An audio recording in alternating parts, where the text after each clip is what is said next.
Yeah, I know. I had put that down here just in case.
Okay, a very quick welcome to everyone.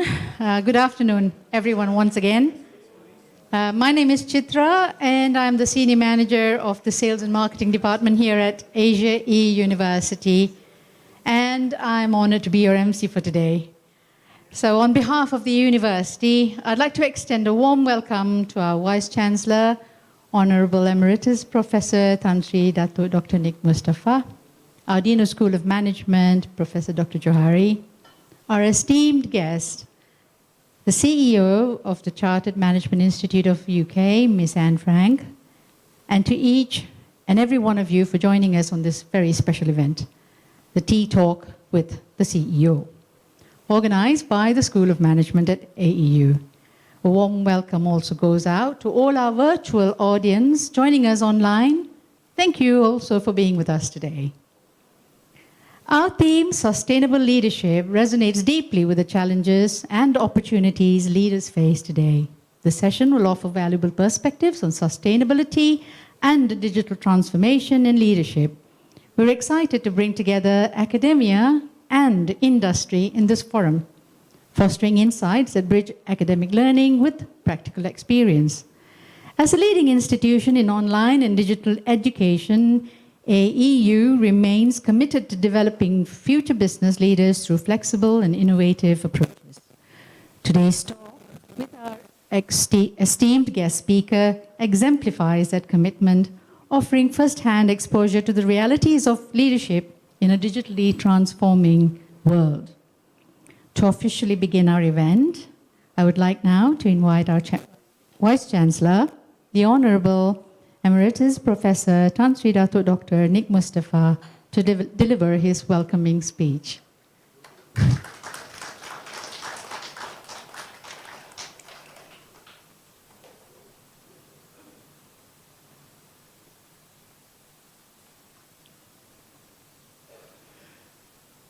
Good afternoon, ladies and gentlemen. I'm sorry I have to hold you up here, but I thought I was on time. Actually, I got caught in the traffic jam just next door here. It's not moving at all. But when I saw the schedule, I was supposed to be here at 3 o'clock. I said, I'll make it. I'll make it. It's a full day for me today, starting very early in the morning with a program. And I was hijacked by a group of Indonesian professors and students. They were on the way to Putrajaya, but they wanted to meet me in IOI Mall, as whoever knows the place. So it's about 40 minutes away from here. So after 1 hour meeting with them, I have to rush here and then got caught in the traffic jam. I called my secretary, start first. And I'll come later in the evening. But anyway, welcome Frank, Anne, and the group from Chartered Institute of Management, isn't it? Chartered Management Institute. I'm always confused with CMI and the accounting group. Because the accounting, there's also a group called Chartered Institute of Management Accountant. I know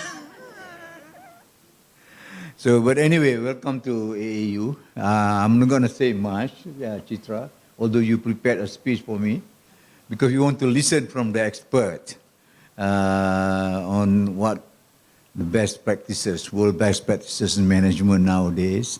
And I was attracted to the term that you use, sustainable leadership, because that's basically a keyword nowadays. People have been talking about sustainability, make a lot of profit, at the same time, take care of your environment, take care of your world, basically.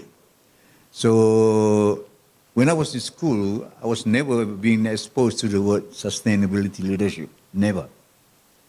I learned sustainability from economics, but I think the concept was the same, about the future and current generational transfer of resources, use, and so on. But economists look differently from the managers do. But since we have today an expert in the area of management, we wanted to listen to you guys. What do you mean by all this? And we just want to share some of those good practices and impart our knowledge to students. And at the same time, with the ongoing changes in the world now with the AI and so on, how do you guys handle this in the changing world? Bearing in mind artificial intelligence is very much part of us. In fact, yesterday I was shocked when somebody sent me a Facebook posting showing the president of Indonesia singing a very nice song to his, I don't know whether his wife or his what, but the daughter of former President Suharto on the inauguration day. It was a nice song, but at the bottom of it said generated by AI. Oh my gosh. But the president was a good singer. Anyway, but without further ado, I don't want to take so much time, but I want to listen to Anne, what she's going to say about the management. I think there's a lot of audience out there online also waiting to listen to you and what the institute can offer with the current change in the management style, and as I said, the term leadership, sustainable leadership, and so on. It's rather new to me, but maybe not for the management student. Maybe they learn in the class. But I'm an old timer, so I have retired for quite some time from the university, but was rehired as a pensioner. But anyway, I would like to welcome Anne and the group to AAU. We always admire people with certain areas of expertise to come and give a talk to us, because we have 19,000 students online, basically learning online. See, you reach a vast amount of students out there, and there are 19,000 students. They are in 35 countries. Of course, the time difference is there, but take advantage of this. At least you can promote the institute at the same time. I think that's one of the objectives of the T-Talk, is to promote the institute. At least tell people what the institute can do, what is it all about. Okay, so thank you very much again, Anne, and the group. So I'll give it back to Chitra. Thank you very much.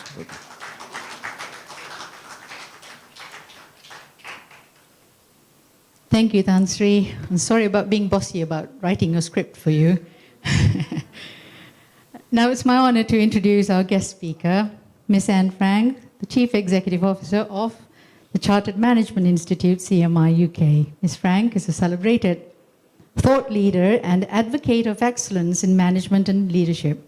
She brings a wealth of experience and insights, particularly on leadership in times of digital transformation and sustainability. Please join me in welcoming Ms. Anne to the stage.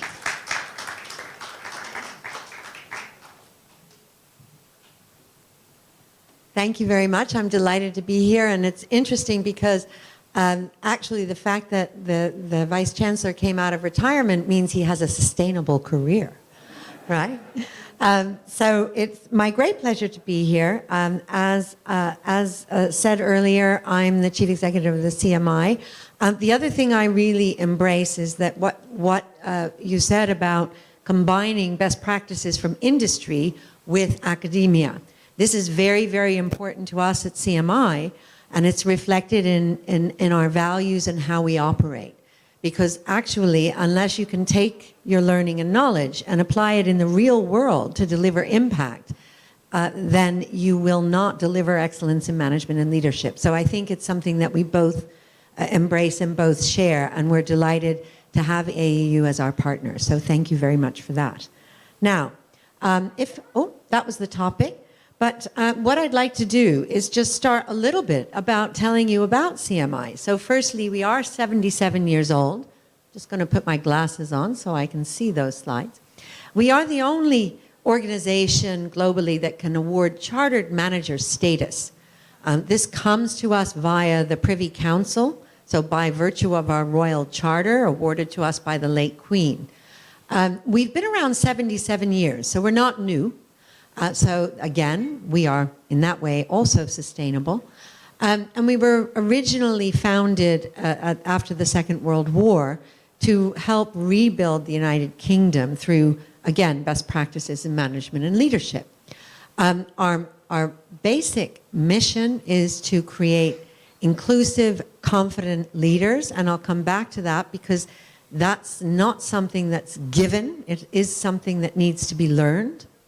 And we do offer professional memberships, qualifications, accreditation, events, thought leadership, and quite a bit of research and online resources. So again, that digital delivery we find is very important in modern learning. We have over 220,000 members globally in 170 countries. And work with, actually now it's closer to 1,000 university and education partners globally. But I want to say that Malaysia is absolutely our #1 priority market. I first came to Malaysia in 2016. I've been here several times. This is actually my 3rd trip in the last year. It's our most important market, and one of the reasons is we find that you're very, very receptive to the kind of best practices in management and leadership that CMI embraces. So we have a huge affinity, and you always make me feel very welcome, and I'm delighted to be here today. So our vision has been the same throughout our history. Basically, we believe in better led and managed organizations. We believe the way to deliver that, and this is our mission, is through training people in best practices in leadership and management. What we like to say is we take accidental managers and turn them into capable, conscious, inclusive leaders. And that's very important because, as I'll come on to share with you, many people are promoted into management and not trained in how to do it. And we must separate out functional skills from managerial skills. Just because you are a great salesperson or finance person or IT person does not mean that you will be a great manager and leader. So you do need to practice those skills. And of course, I did notice, there's one thing I want to comment on. I noticed your values at AEU, they all begin with E. And of course, that's good because then it's the AE and they all begin with E and it makes them easier to remember. Well, at CMI, all our values begin with P for very much the same reason. It makes them easier to remember. And we are progressive, we are practical, we are professional, and we are very passionate about what we do. So that's the introduction. Now, as I said, Malaysia is our most important international market. And over the last 3 years, we're very proud to have grown from working with 10 university partners to 22. I know it says 21, but as of last week, it's 22. We actually also work with some private training providers, meaning that we have 30 partners here in Malaysia. And this is a significant growth versus 2 or 3 years ago. And as a result of this, we've seen our learner community expand quite dramatically from 1,700 to over 5,000, actually 5,400. And our membership, and of course we'd welcome many of you, if you're not members of CMI, we'd welcome you to join, from 2,200 in 2021 till over 6,000, so 6,200. And of course we have a team here on the ground. Many of them are with us today. We have 6 people on the ground helping to lead our efforts in Malaysia and ensure that we deliver our qualifications and dual accreditations with excellence. And that's very important to us to live up to our promises. So everything we do at CMI traces back to a professional standard. And this is our professional standard in management and leadership. And I'll say a few things about it. Firstly, one of the hallmarks of chartered bodies is they do work to professional standards, whether it's CMA or the Chartered Institute of Marketing or the Chartered Management Institute. We all work to professional standards. It's a hallmark of chartered bodies. It's important for our Royal Charter that we keep these professional standards up to date, because obviously, as was referenced, the world is changing very rapidly. So we need to change with it. But the principles of our professional standard remain anchored in many of the same beliefs. And ours has 3 core elements to it. The first is managing yourself. Now, this is very, very important because you cannot manage others without first learning how to manage yourself. The second is managing others. Obviously, all managers and leaders need to manage teams. They need to manage multiple colleagues. Whether you are a first-line manager or the CEO, you must be able to manage and lead others effectively. And the third element of the standard is about managing organizational resources to deliver impact. So those 3 elements of the standard are pretty immutable, and of course we update them using our thought leadership and research. But at the heart, and that is that yellow circle, is being an ethical and inclusive leader. Because this transcends time. It's what makes you a sustainable leader, actually, is that you are ethical, you are inclusive, and that is incredibly important, whether it's 50 years ago or today, and it's particularly resonant in such a diverse society as Malaysia. So it's very important that we are inclusive.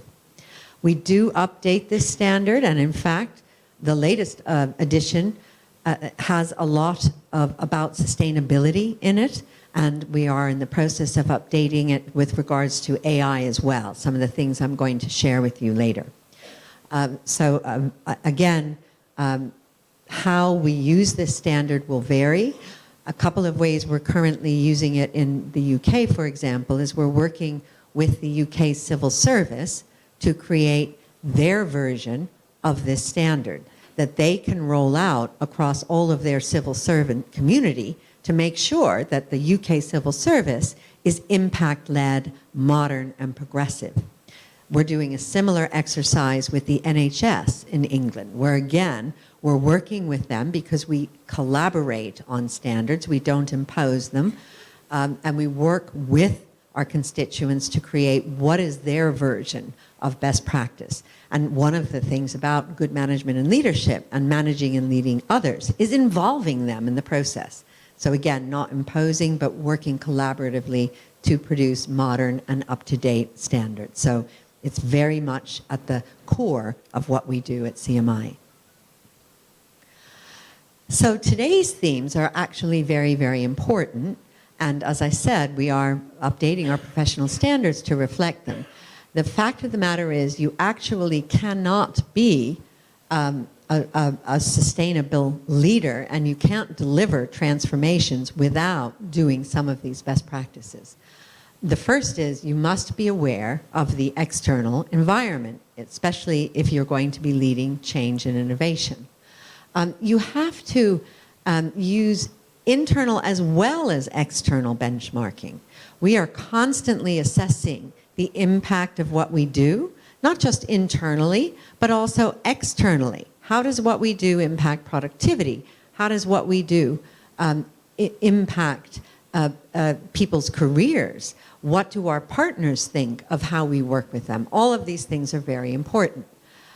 Obviously, innovation and being a good entrepreneur is vital. So we all say we want innovation, but actually if you are well led and managed, you will create the conditions for innovation. And that means being an inclusive leader and enabling your teams to deliver their best and work together to produce results. Obviously, today's world, but there's a saying, right? The change tomorrow will always be faster than the change today. So we're in a constant state of change. So the ability to lead change is becoming more and more important. And obviously that doesn't mean that everything you do has to be huge. Constantly asking for small improvements is one way of continuing to make sure that you're delivering management and leadership best practice. The main thing is you cannot stand still. Now, being an ethical and inclusive leader means you also care about the environment.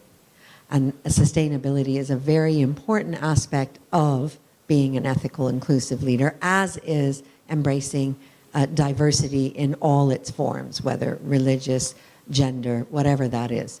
So these are real hallmarks. And of course, a commitment to making sure that you're considering your practices and their impact on people and planet is a hallmark of creating sustainable leadership. Now, we talked about AI earlier, and it was interesting, the anecdote about the Indonesian Prime Minister singing generated by AI. I bet the good voice was also generated by AI, but I have not heard him sing, so I can't possibly comment. But it's very important that when we use AI, we use it in an ethical manner. And it's very easy not to do so. And a lot of people are afraid of using AI. And we surveyed our community. We regularly conduct surveys among managers. And we found that almost 60% of managers said that they've heard of ChatGPT, but 36% saying that they've heard of it, but they've never used it. Now, one reason that they have never used it is that 4/5 of managers claim that they have not received any training from their organizations on how to use AI, how to use the latest technologies. Only 1 in 10 said that they had received training. And constantly training your workforce to adopt new practices is one of the best ways of creating a sustainable organization. We need to enable our colleagues and our employees not to fear AI, but to embrace it responsibly and to use it responsibly. And of course, a lot of people are very concerned about AI. The most common concern is it's going to replace my job, right? It's going to take over what I do. Now, this is a very understandable feeling, but it is actually the wrong way of looking at it, because AI will never replace human judgment. What it will do is augment human judgment, make it more productive, make our employees deliver higher value work, because the AI cannot replace the human and emotional intelligence. It might be able to do the calculations faster or the research in a split second, but it cannot replace feeling. That remains a uniquely human experience, And actually, yesterday we did a seminar on this and had a lot of experts, and they all echoed this sentiment. And that is something that a lot of people do not realize.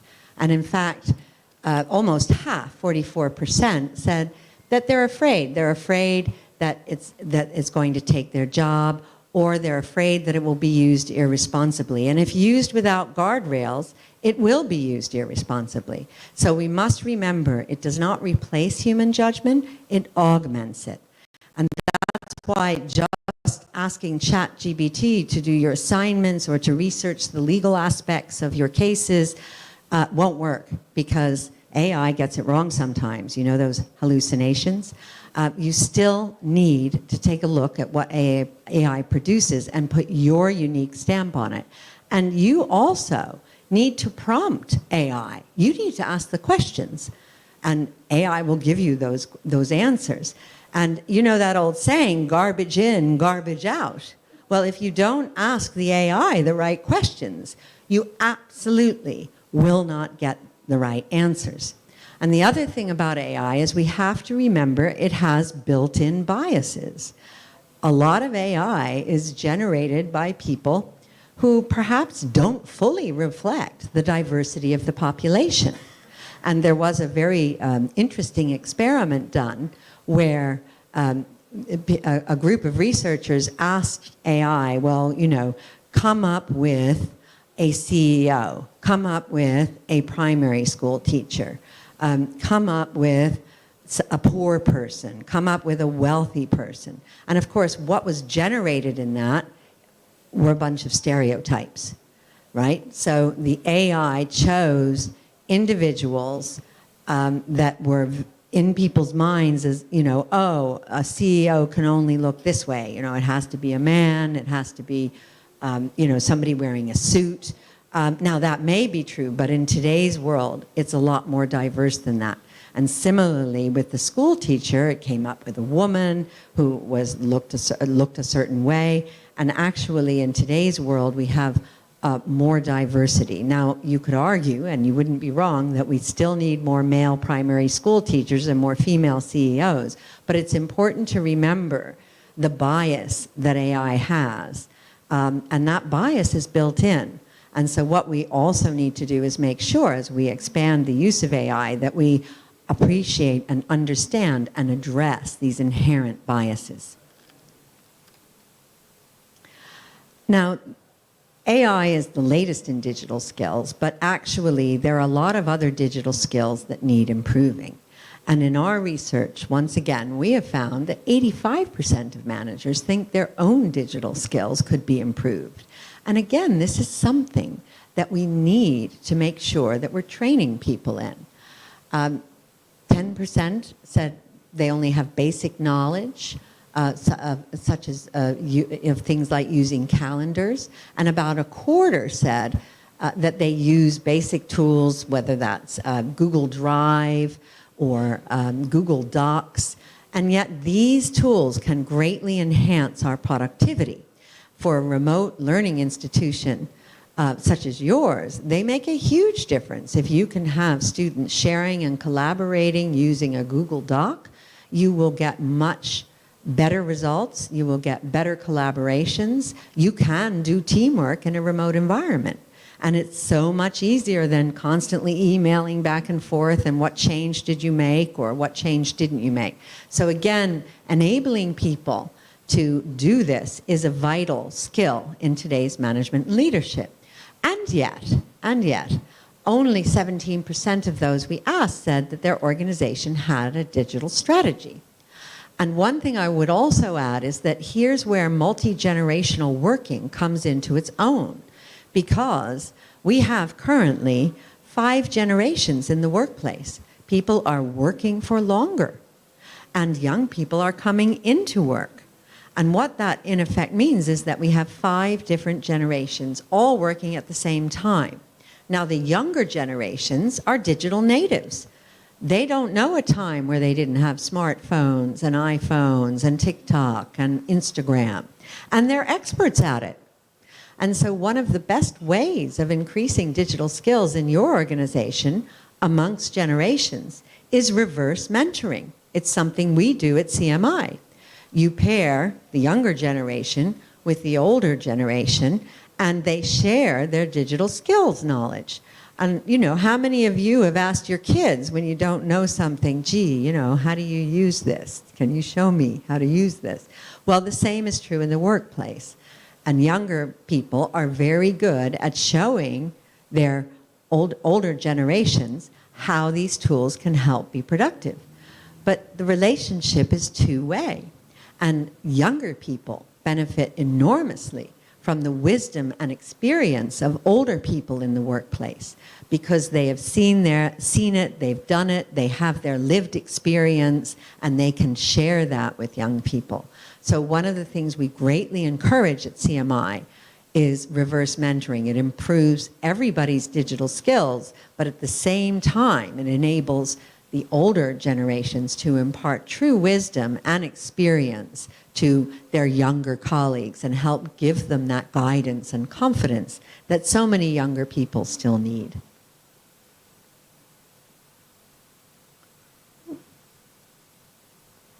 Oh, congratulations.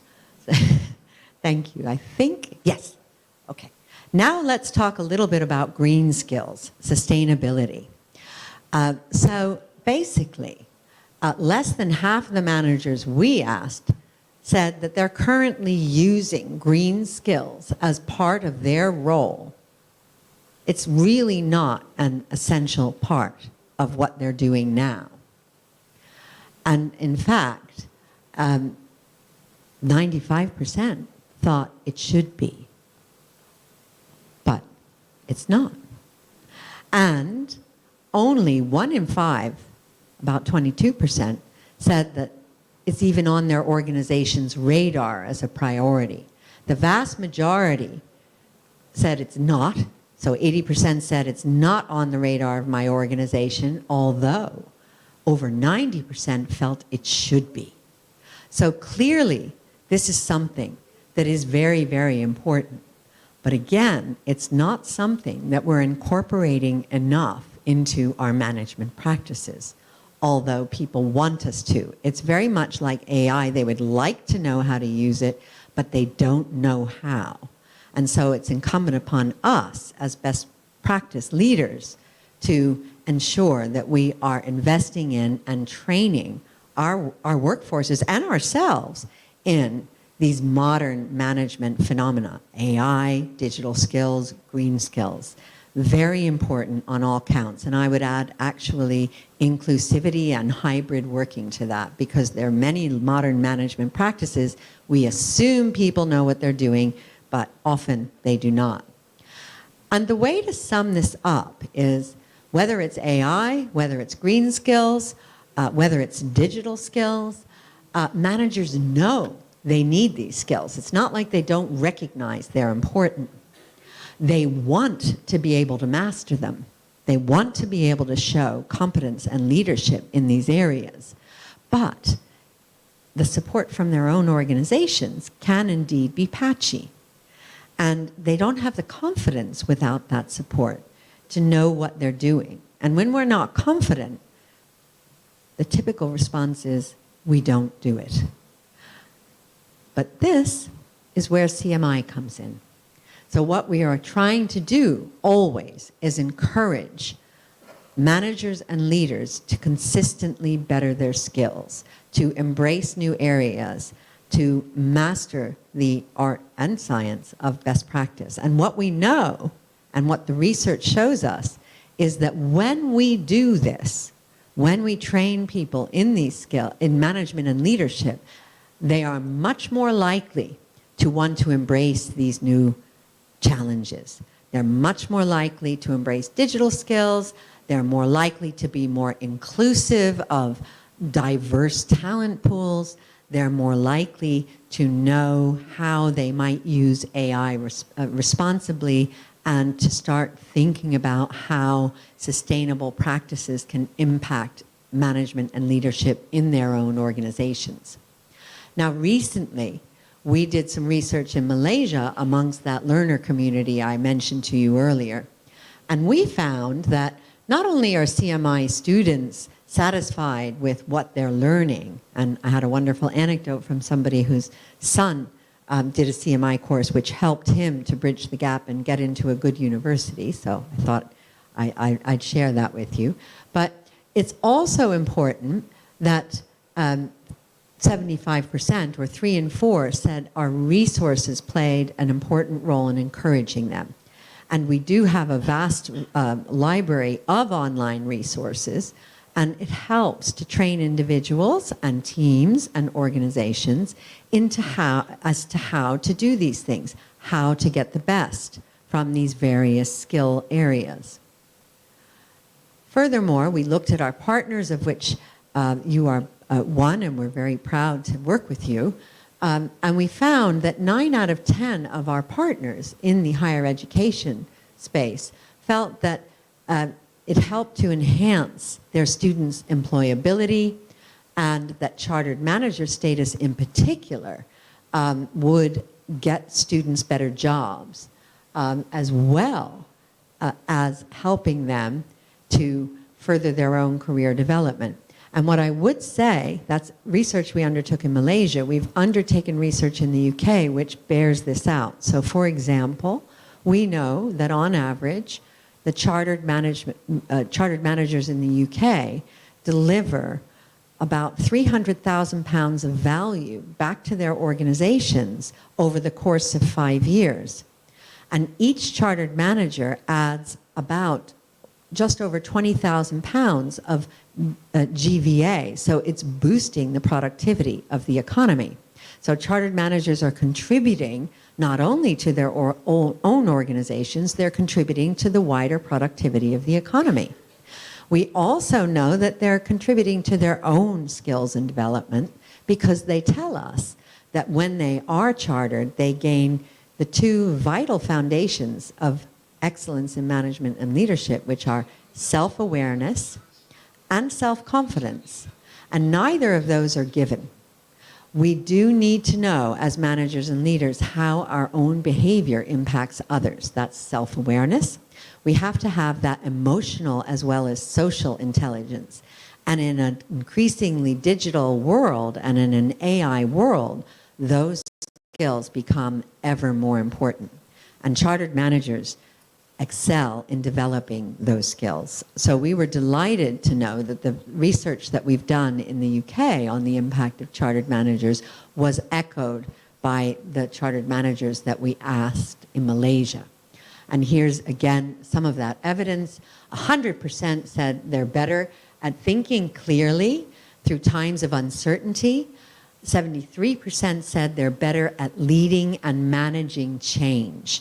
And of course, that's what today's world is all about, is increasing pace of change and increasing uncertainty. And as you know, we had a very important event in the United States yesterday, and one of the outcomes of that is going to be more of both of these things, more change and more uncertainty. So it is a very important aspect of modern management and leadership. So in sum, the pace of change and innovation isn't going to slow down. Tomorrow will change faster than today. And one of the very best things you can do to ensure that your employees and yourselves are ready for that is to make sure that you're equipped. Invest in your own development, invest in your own employees' development, and I guarantee you, you will create a generation of better equipped, more sustainable, and more digitally savvy leaders and managers, and you will get better results for your organization. Because again, the most important relationship we have at work is with our line manager. And when that relationship works, and our research shows this, job satisfaction is much higher, retention is much higher, and productivity is much higher. So this isn't something that you're doing only for them. It's something that you're doing to ensure that you are leading and managing a truly sustainable organization. And with that, thank you for your attention. I would be absolutely delighted to take any questions.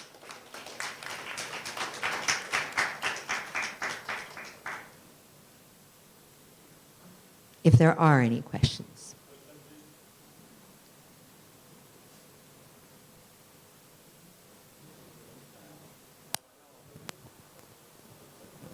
Okay. Well, then thank you. Oh, there's one. Well, that very much depends on your level of experience, because the Chartered Manager Assessment is not an exam. It's a reflection. So what we do is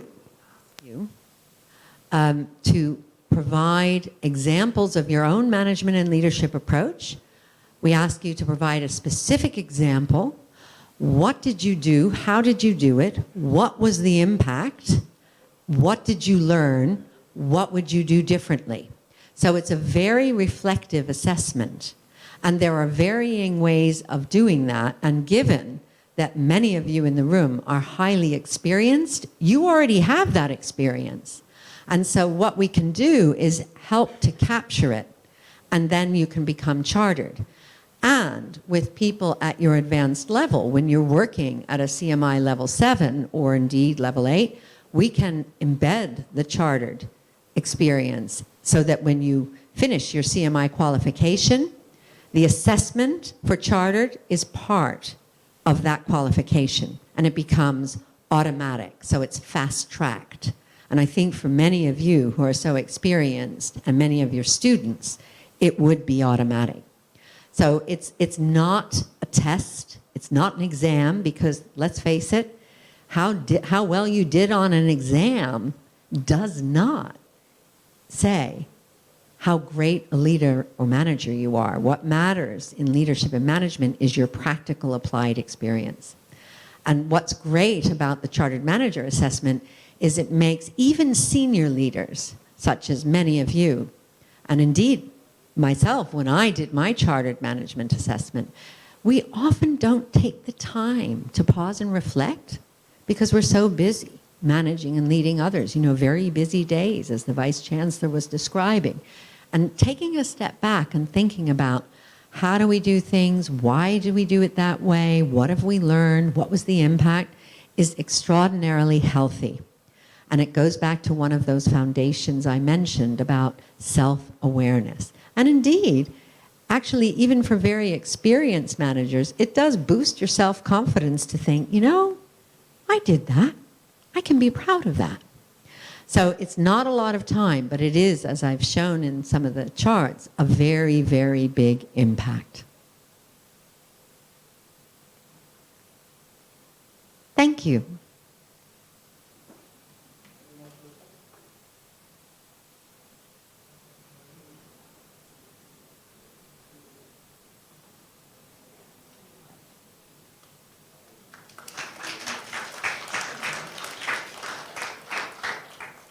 Thank you, Ms. Anne, for that very insightful presentation. I particularly liked it when you said that AI will not replace human judgment, but merely augment human judgment. And I think that's important for me to hear it, because like you said, I come from the older school, and AI is sometimes daunting, and yeah, there's lots to learn from it. So thank you very much for giving me that hope. And for asking the questions, which is supposed to be my job, to ask the questions, open it to the floor. So once again, one more chance, if there's any more questions for Ms. Anne. Yes, there is. There is one from online.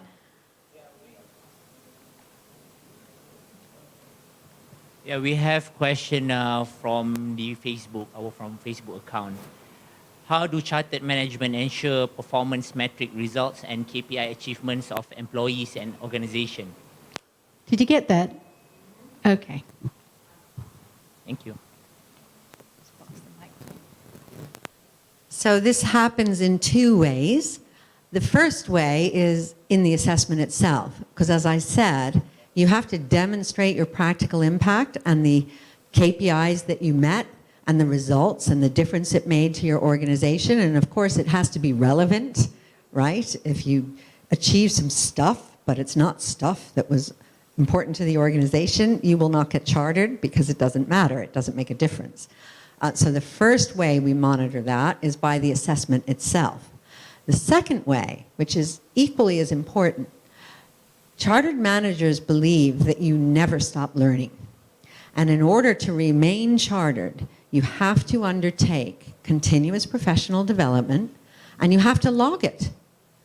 You have to write down. So actually, well, let's take what I've been talking about today. I learned how to use ChatGPT to improve the productivity of myself or my customer service team by 300%. I made that up, but it would not be impossible. Indeed, I can give you an example from the fast-moving consumer goods world. That is my background. I'm ex-Procter & Gamble and Mars. And normally, if you want to make an ad, the process of making an ad could take something like 300 days from the time of the finding the insight to generating that in a meaningful fashion and concept testing it and storyboarding and then engaging the agency, so it took forever. In fact, using AI, that 300 days got shortened, and this is quite amazing, to 3 minutes. But that doesn't mean that that ad necessarily worked. It just means it was done incredibly quickly. Now we still need that human judgment to say, okay, is that the right ad for this target audience? Will it perform if I actually use it? But that's a great example of being chartered and using your chartered status to continually develop yourself. So CPD is a hallmark, continuing professional development, of chartered status, and we require it of all our chartered managers. So that's the other way we ensure that people keep delivering. Good afternoon. My name is Philip. I'm from the School of Professional and Executive Education Development at AEU. My question is this. In your slide, you presented that you have 21 university partners and 9 training providers in Malaysia. So my question is, what kind of partnership model you have for training providers? For universities, we are very clear, but for training providers, what would be the partnership model that you have? And also on your website, you have something known as approved centers. So what do you mean by approved centers? Thank you. So excellent questions. So as a professional body, all of our processes, whilst flexible, are standardized. And our quality is also standardized. We are regulated. We are regulated in the UK by Ofqual. We're also regulated by the SQA, which is the Scottish version of Ofqual, and the Welsh version of Ofqual, and also QAA. So we exist in a regulated space. And this is why our dual accreditation model is recognized by MQA as a very legitimate model, because Ofqual is constantly checking the quality of what we do, how we do it, and who we do it with. And we have a whole team of people, both in the UK and here. We have Lisa Ng here, who handles our quality management, who are constantly checking to make sure that our partners meet our very stringent quality standards. And the model is actually the same for universities as it is for private training providers. Both must share their curricula with us, and those curricula are mapped. And then we get a result. What level does this curriculum correspond to in the CMI world of qualifications? If it's an esteemed executive education university such as yourself, it's obvious that the mapping exercise is going to come out at a level 7 or even higher. You have a doctoral program, for example, that we're currently looking at. If you are a private training provider, you might be training far less experienced managers. That's okay, because again, as a chartered body, we're not just for senior executives. We believe in training everybody, also first-line managers. So it may well be that that private training provider is training those that are just coming into their first managerial roles. Well, in that case, it might correspond to a level 3. If it's an undergraduate, it might be a level 5. So the level of correspondence in the CMI qualification world as a result of that mapping will be different, and it won't be as high. And indeed, for those people at the lower levels, they can't yet be chartered manager. That would not be appropriate. They don't have the requisite experience. So we put them on a path. We award them foundation chartered manager, which is a pathway to chartered management. And then as they continue to develop, they can advance. So it's all the same quality standard, it's robust and it's regulated, but the level at which the CMI equivalent vocational qualification comes out varies according to what the institute is doing and the students and how rigorous the program is. Mm-hmm.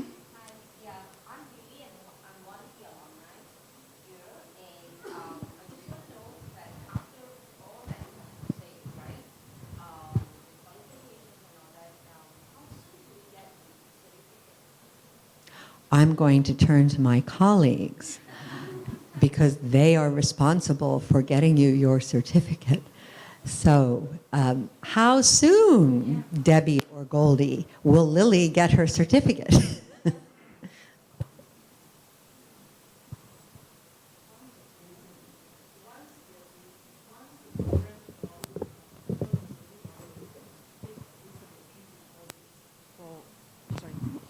Once the program is already moderated, so it takes at least 3 to 4 weeks for the moderation process. And once that process has been completed, it will send, everything is done through a hub system called Hub. So then it will be sent to the hub that is already completed. Once it's completed, your university, the person in charge in your university will need to claim it. And once they claim, then the certificate will be generated within 2 to 3 weeks, digital certificates. So the process will be, for Asia East, yeah, it depends on what the university. So the university has signed up for digital certificate. Yes.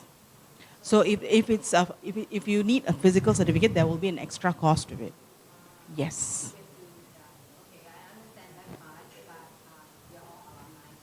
Okay.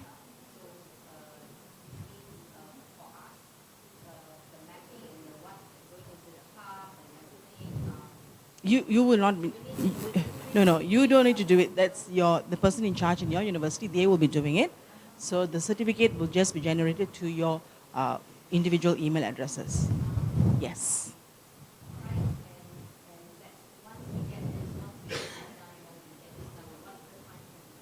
The time frame will roughly take around 2 months.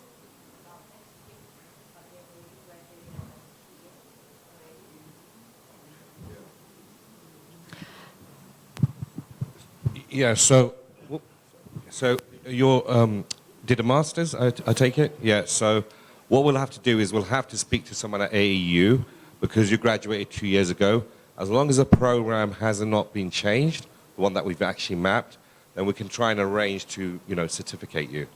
And that process will obviously take as long as... I guess the alumni here was sitting here, I Mm-hmm. think all want to know about it. Well, fantastic. Okay, well then I'll pick that up and my team. Also alumni who are now watching over the... Online, yeah. Yeah, so any... Fantastic. No, that's good. It's good to see such interest. So as long as the degree has, the postgraduate degree has not been changed, the one that we've mapped, then all alumni will be eligible to claim that qualification. So we'll pick that up with our main contact at AEU, and we'll gather all those people that are interested and see how we can get you certificated. And just to explain why you didn't get that, we're very delighted to have our partnership with AEU, but it's a new partnership. It was just concluded. And so that's why, henceforth, all the students enrolled will automatically get these certificates, as Goldie was explaining to you. But if you graduated 2 years ago, I'm sorry to say, at that time you were not yet a partner. And so what Zane, who runs International, has committed to do is look into what could we do for you retrospectively. And so we will commit to do that.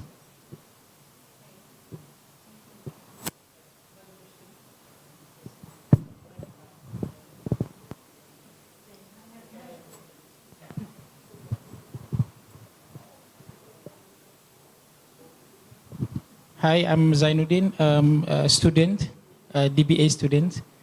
Okay, once you got that certificate, the validity of to become a certified CMI managers, is it for how long? And then for the renewal process, like a professional engineer, is annually we have like 30 hours of learning, continuous development program. So yeah, is it how long? It's different. Like in Malaysia, you have, I also have a competency certificate for the first time, valid for 3 years. Then annually, I have to renew it. So yeah, so that's my question. Thank you. So that's another great question. So once you get a certificate, if you've graduated from a dual accredited CMI course and you get your digital certificate, it's yours. You earned that through your course of study and our mapping and our validation. So it's yours. But if you choose, and I would very much encourage you to do so, to become a chartered manager, then that is renewed annually. And it is incumbent upon you to keep your CPD up to date. But what I would also say is that there are many, many benefits in becoming a chartered manager, because it means that you're an active CMI member and you get access to all of our resources online as well as offline, all our events, and the networking and mentoring services and other things that we do offer as standard part of CMI membership.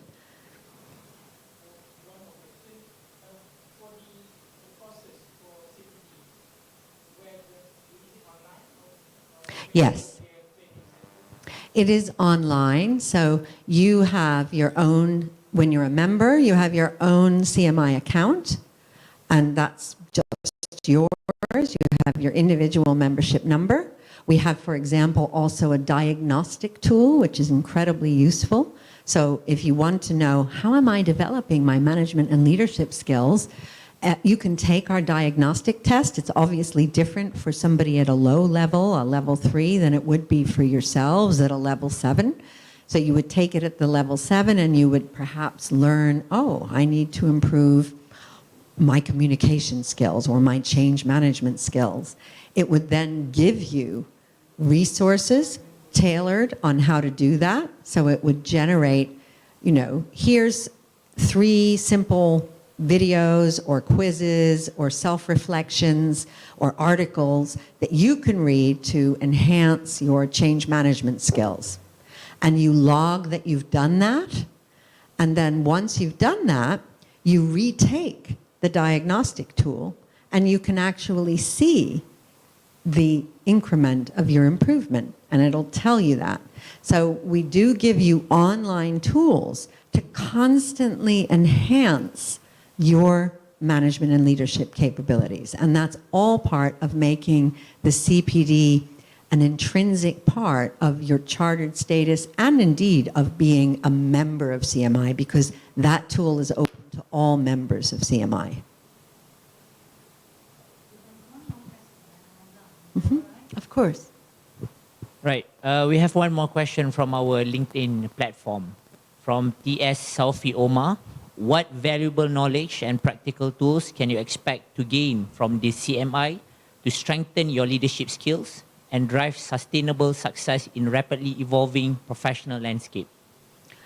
So again, one of the tools I just mentioned is our diagnostic tool. I think that's a highly valuable tool. The mic's going in and out. Sorry, I hope you can hear me online. The diagnostic tool is a highly valuable tool. It's unique and proprietary to CMI. It's actually mapped back to that professional standard I showed you. So it's measuring how you're performing on those areas. We have many other tools, including lots of content, and these contents range from everything from 5-minute checklists. So for example, oh my goodness, I have to have a difficult conversation with somebody in 10 minutes or in an hour. How do I do that? Let me remind myself. And you'll get a checklist as to how you have that difficult conversation. It may be, though, you want to do a deeper dive. You know, I'm interested in sustainability. How do I do that? We have vetted high-quality resources ranging from simple, quick things to books and videos that you can use to keep yourself up to date and abreast. We also have career development centers, which will help you with things like making sure you keep your LinkedIn profile as best it can be, your CV up to date. And we also have job centers and those as well. So available jobs globally, but also in your region. So there's a whole wealth of resources that we have to help you continuously hone your management skills, as well as a free mentoring program. So if you would like a mentor, you can put in your details and you can be matched with mentors, and you can create that mentoring relationship, and that can also be done online. So very much like AEU, CMI is a kind of a digital-first environment. We do have face-to-face events like this one, and they are very important, or hybrid events, I should say, because this is a great example of a hybrid event. We're here in the room, and there are many of you online. So we do offer the in-person experience as well, but we have a whole wealth of tools available because, and I should mention, ultimately we're a professional body, but we're a charity. And the reason we invest all this is that's our mission, right? Creating, turning accidental managers into capable, confident, and inclusive leaders, and we want them to continue to develop themselves. And that's why we invest all of our revenues into the delivery of our mission. So there's no profits distributed to shareholders or anything like that. We're a charity.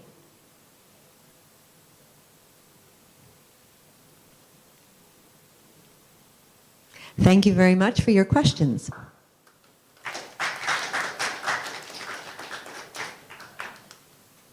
Yes, thank you very much, everyone who participated in the discussion, online and here, and for all of your sharing experience and the answers given. Thank you, Ms. Anne.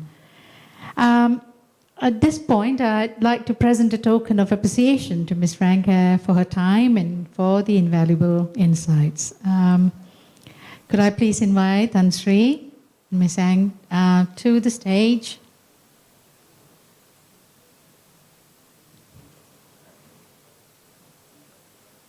Reza? Huh? Ah.